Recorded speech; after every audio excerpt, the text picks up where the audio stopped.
And another one, 2012 Dodge Grand Caravan. Yeah, got issues with the driver's side master power window switch. Time to diagnose it, take it all apart. Well, I'll try scan tool stuff first, see what it says. 3-wire system, easy to diagnose if you know what you're looking for with live data. Just got back into my house, and this switch, it goes into the engineering, what they could really do.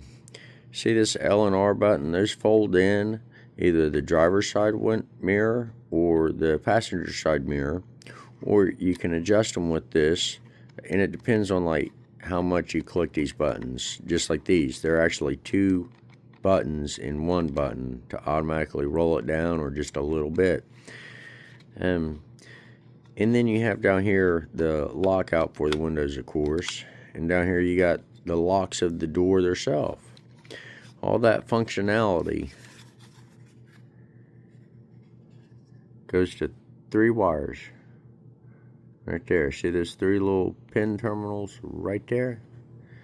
That's it. There ain't no terminals in the rest of it, just for right there. Those other terminals, those are for the power sliding doors, by the way.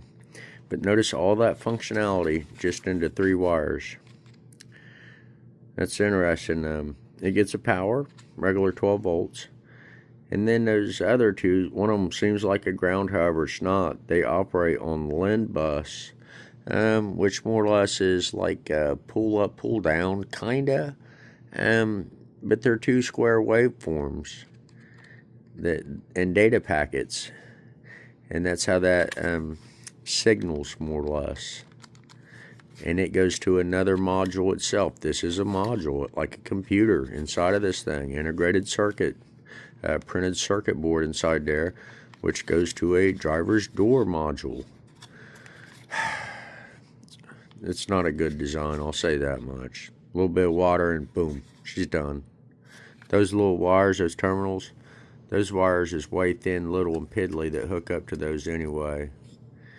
They break often on these designs. Rant over.